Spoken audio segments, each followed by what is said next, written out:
Vous avez été nombreux à nous demander comment le jardin évoluait, et ben je vais vous faire une petite visite aujourd'hui parce que le printemps nous offre des couleurs formidables entre les fleurs, les feuilles et les fruits qui commencent effectivement à apparaître. Je vous montre tout ça dans cette nouvelle vidéo. C'est parti! Alors là on va commencer avec le Paulownia, c'est un arbre qui vient d'Asie et qui a des jolies fleurs. Ici on en a beaucoup, je vais vous en montrer un autre. Je vais faire un grand tour, donc on aura l'occasion d'en voir d'autres. Il y avait les camélias pendant très longtemps, donc de janvier à avril. Maintenant, ça y est, les fleurs de camélias sont parties, mais elles ont fait place. Alors, rhododendron, c'était un peu plus majestueux il y a quelques jours. Azalée, évidemment, ça c'est l'oranger du Mexique. Les fleurs, elles sentent super bon. Les feuilles et les fleurs. Ça sent vraiment l'orange, c'est super bon. Et puis voilà, on a le magnolia. Je sais pas si il va bientôt fleurir, mais j'ai hâte de voir ça. Et puis on a évidemment on a ces fleurs là. Je sais plus comment ça s'appelle, mais c'est magnifique. J'ai cette application là qui me montre un peu qui me montre un peu justement les ah bah oui, juste là, j'avais pas vu. Les différentes espèces, le nom des espèces, des autres arbres. On a aussi une belle couleur qui nous est arrivée il y a quelques semaines. Elle s'appelle Holly. Hi there. Elle est toute mignonne. Elle vient de la SPA. Alors voilà, on avait fait un petit tour quand on était à l'automne, quand on était arrivé sur le terrain. Et là, je vous fais un autre tour. Je vais faire un tour complet. Donc là, il y a quelques semaines encore. Allez, il y a un mois, je dirais, jusqu'en début avril, il n'y avait pas du tout de feuilles. Et puis les feuilles des saules sont arrivées, c'est vraiment magnifique. On a aussi, alors les deux autres Paulownia, on fera le tour, on reviendra par la fin. On a aussi des glycines sauvages ici. On va s'en approcher. Et ça, c'est assez impressionnant. Quand on voit de l'autre côté, c'est assez haut. Je pense qu'elles sont au moins à une bonne dizaine de mètres de haut. C'est vraiment joli quand on rentre. Donc voilà des glycines. Bon, je pense qu'elles sont peut-être sur la fin, quoi, mais c'est magnifique. Et je pense que c'est assez invasif. Vous voyez, ça crée vraiment un joli décor là, à l'intérieur de cet arbre qui est relativement vampirisé, je pense. En plus, il y a du lierre dessus. Et ouais, c'est très joli là. Je sais pas si vous voyez bien.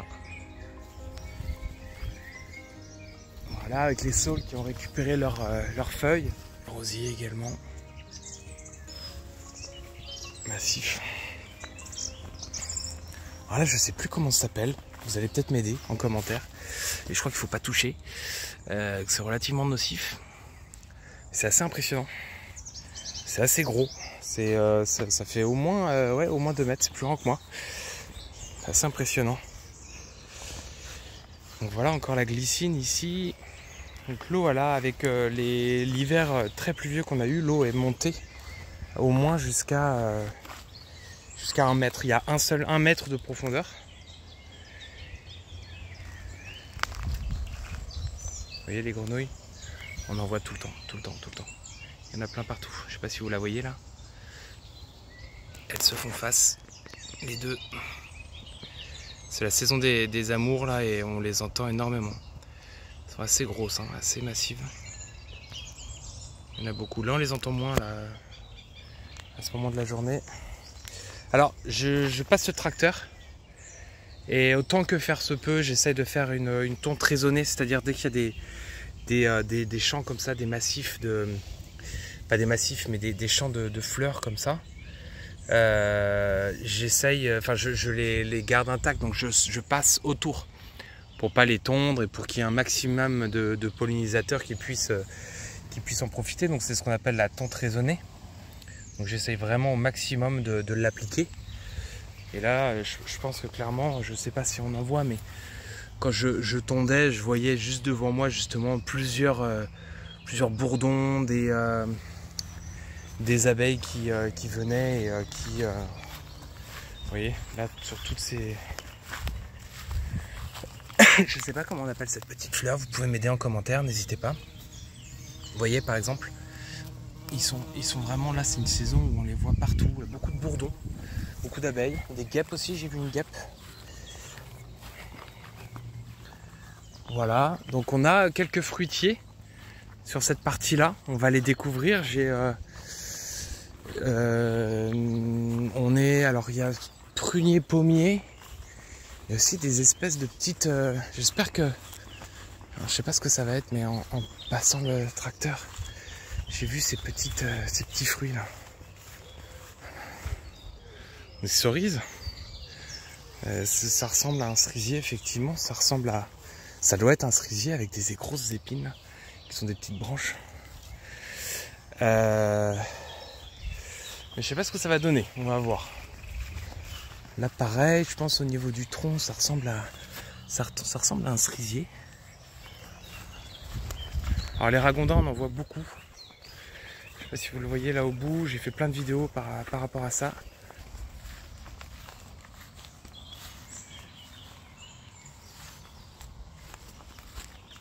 Donc des saules, hein, il y en a beaucoup, énormément de saules. C'est magnifique, comme sensation. Il y a une sensation de bien-être en fait quand on est sous le saule, à côté du saule, quand on voit le saule. Je sais pas si c'est cette forme qui est zen, extrêmement reposante. Donc là normalement quand j'arrive par là, on voit des grenouilles, voilà. On voit des grenouilles sauter. Je t'ai vu hein.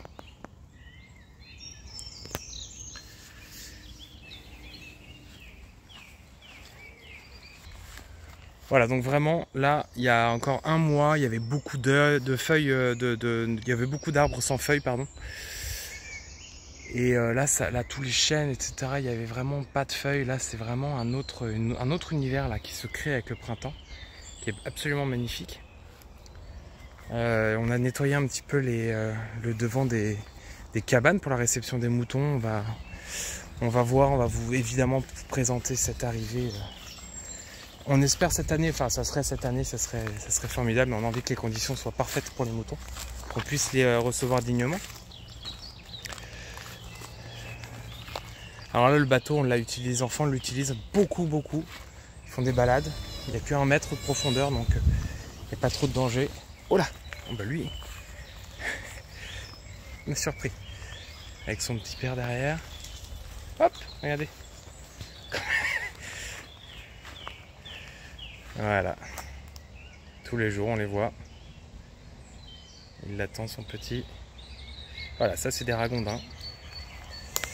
Donc oui, on sait, ça détruit les berges, bien sûr, et c'est pour ça d'ailleurs que le propriétaire avant, l'ancien propriétaire, avait fait mettre énormément de petits rochers comme ça tout au long, en grande partie autour de cet étang-là. Et donc là, oui, on sait très bien. Pour l'instant, il n'y a pas de... Je pense qu'ils sont là depuis des années et des années. Pas de danger. Là-bas, c'en est un tout petit bébé. Donc c'est un animal qu'on a importé pour sa fourrure, 19e je crois. Et une fois, donc il était importé d'Amérique du Nord, il était d'Amérique du Nord, et on l'a importé pour sa fourrure, on l'a utilisé, on l'a commercialisé, puis une fois que c'était plus tendance, et ben on a relâché le ragondin dans son état pas du tout naturel en Europe. Et vu qu'il n'avait pas du tout de prédateurs, bah il a proliféré tranquillement, et voilà, depuis 150 ans, il fait des ravages certes, mais il n'y a pas trop de prédateurs à part l'homme évidemment. Et là je vous en parle, regardez, juste devant moi. Hop, un petit ragondin qui trace sa route.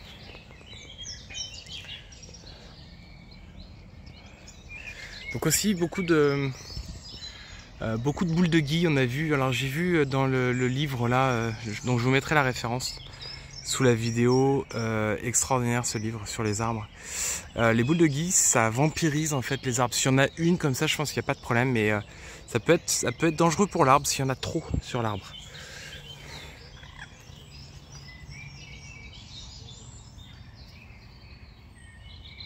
J'ai mis cette petite perche là. Enfin, j'ai fait mettre en fait. J'ai dit à Charlie de le planter quand il était sur le bateau. C'était pour voir, j'ai mis des petits repères. C'était pour voir à quelle profondeur l'étang était. Et on est à 1 mètre maximum. Voilà. Encore une fois, c'est vraiment parce qu'il a beaucoup plu. Si vous regardez la vidéo, je vous renvoie à la vidéo d'octobre ou septembre. Et il y avait très peu d'eau à ce moment-là. C'était beaucoup plus sec.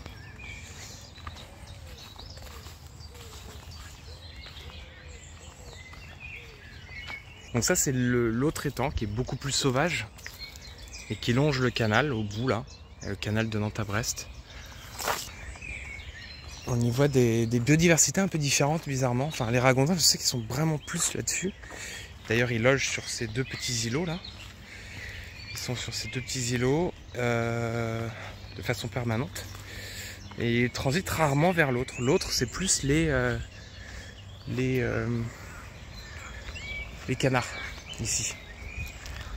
Quand on est arrivé il y a 8 mois, au niveau botanique, au niveau animal, connaissance animalière, moi j'étais très bas, enfin je suis toujours très bas, mais maintenant je commence à connaître quelques arbres, quelques noms de plantes, les interactions qu'elles ont en commun, qu'elles ont avec leur environnement.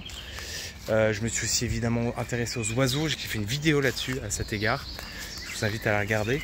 Et puis voilà, voir ça tous les jours, il y a un émerveillement, mais il y a aussi une curiosité qui s'installe évidemment.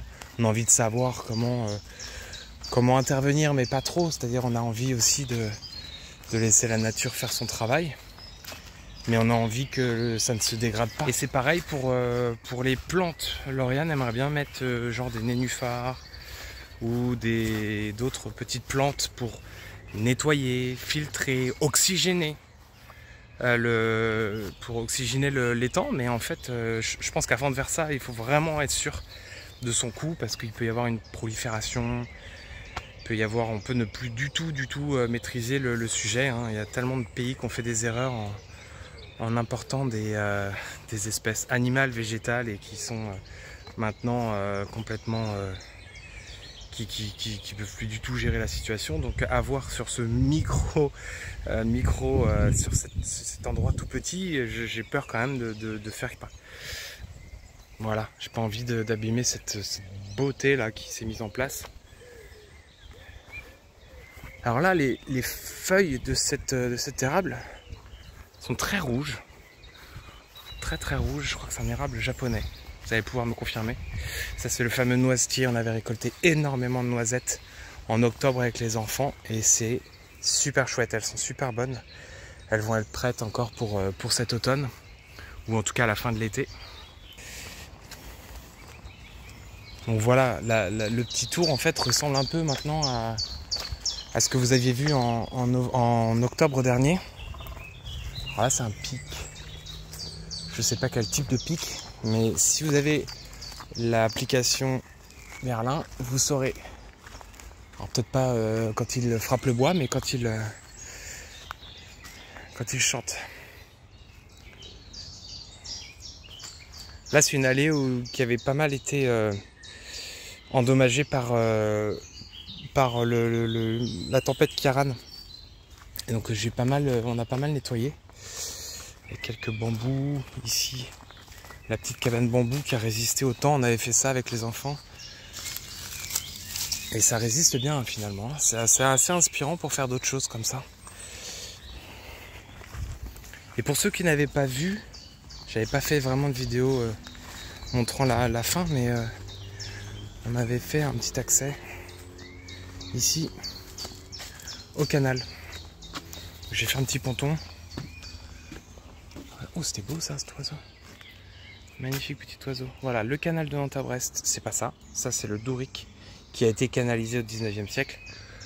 Et juste derrière, c'est le canal. Voilà. Donc, on a ce petit accès qui nous permet, à vélo, à pied, de transiter.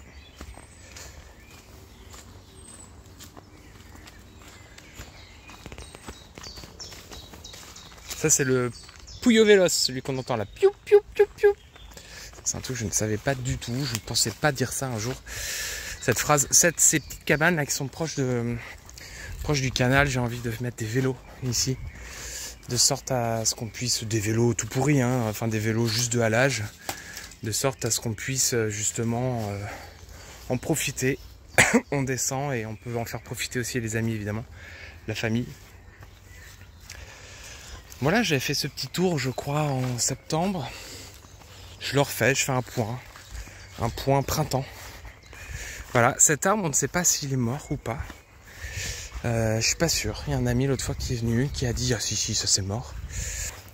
Là, grosse découverte et j'espère faire quelque chose avec ça. C'est les feuilles d'eucalyptus. Donc ça, ce sont 2 eucalyptus, des arbres magnifiques qui perdent leur écorce. Et ça, c'est les feuilles. Ah, ça sent l'eucalyptus. Donc ça va faire des ils sont trop bons. À faire des tisanes. Donc à faire des tisanes, à faire je sais pas, des pots pourris, j'en sais rien, mais ça sent vraiment super bon. Et là c'est vraiment un joli petit coin. Avec donc oui ce fameux eucalyptus, cette écorce qui se perd là. Il y en a un autre ici.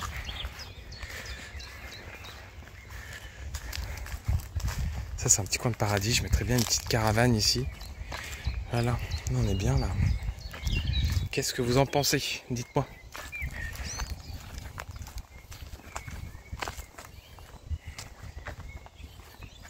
Alors est-ce qu'il y a des poissons? On me pose tout le temps la question. Est-ce qu'il y a des poissons dans cet étang? Eh ben, je sais pas. Avec la montée des eaux, avec tout ce qui est tombé, le fait que le petit fleuve nous remette à flot, fasse augmenter la hauteur de l'eau, fasse augmenter la profondeur. Je sais pas, peut-être qu'il y a des poissons, j'en ai jamais vu. Mais bon, il y a tout il y a toute une biodiversité, il y a plein de canards, plein de grenouilles, vous avez vu. Et on finit la visite avec cette petite partie arborée. Très joli également, avec des saules. Vous voyez, alors là, ça c'est un bon exemple. Je pense qu'il y a beaucoup trop. Déjà, il faudrait qu'on fasse attention ici au lierre. On a commencé à couper. Mais regardez toutes les boules de gui qu'il y a.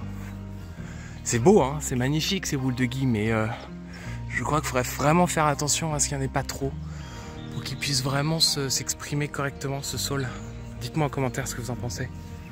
Et je sais pas comment on peut intervenir d'ailleurs avec cette hauteur. Voilà, encore une fois, Polonia ici. On voit toutes ces petites fleurs magnifiques qui sont... Bon, elles sont tombées, j'aurais dû filmer il y a une semaine, mais il y a une semaine il pleuvait. Donc je pouvais pas vraiment. Ici un dernier saule, le plus loin des étangs, je pense. Vraiment plus loin celui-là. Il est majestueux aussi. Magnifique. Derrière des chênes, il est vraiment... ouais, très joli. Si vous avez des questions, des suggestions, je les prends évidemment. On a envie de mettre en place. On est encore en période d'observation. On a encore, ça fait que 8 mois qu'on est là. On a essayé de mettre en place des choses qui font que les enfants se sentent bien, qui font que on apprend correctement, progressivement la botanique, les animaux qui habitent sur le terrain. Et voilà. Et s'il y a des changements profonds, majeur, évidemment je vous tiendrai informé. D'ici à la prochaine vidéo, que ce soit sur le jardin, sur nos progrès à la maison pour un développement plus durable, et bien d'ici à cette prochaine vidéo, n'hésitez pas à vous abonner si ce n'est pas déjà fait. Portez-vous bien et puis bon, moi je vous dis à bientôt. Ciao. Qu'est-ce que t'as trouvé, Charlie? Un campagnol des bois. Un campagnol des bois. Il profite du soleil là, hein? Oh là. Quoi? Il est content, il aime bien ça. Oh, il aime ça. Oh là.